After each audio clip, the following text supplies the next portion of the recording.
Mask at home over the past couple of months, and a lot of people have been happy to do that. And now there's some concern, though, for us as we look live here at Washington, D.C. Well, a plea could actually change that from the nurses.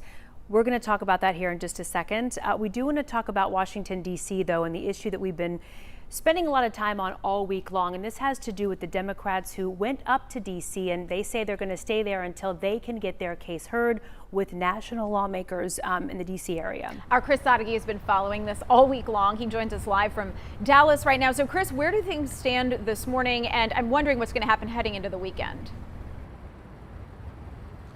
Well, Sonia, the Democrats went to Washington in hopes of getting a federal election law passed, but doing so might hinge heavily on ending the filibuster. And Thursday, they met with a man who might have a big part in doing just that. Republicans in Washington have used the filibuster already to block federal election legislation.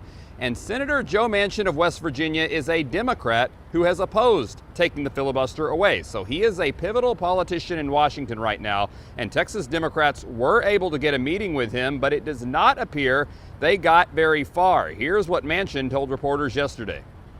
For the filibuster, if you would consider legislation We're not talking about anything about filibuster. We're talking about getting a truly good piece of legislation around the John Lewis Voting Rights Act that protects people's rights. That's it. We're not going to take that as an acceptable answer. What's happening in Texas and what happened in Georgia and is happening in other states across the country is corrosive to our democracy, is making it harder for people to vote, and it is all based on the big lie that Donald Trump won the last election.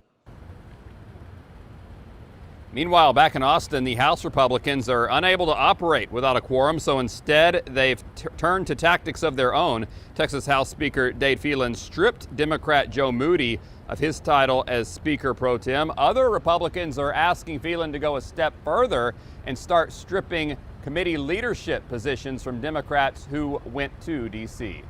Sonia and Kara, back to you.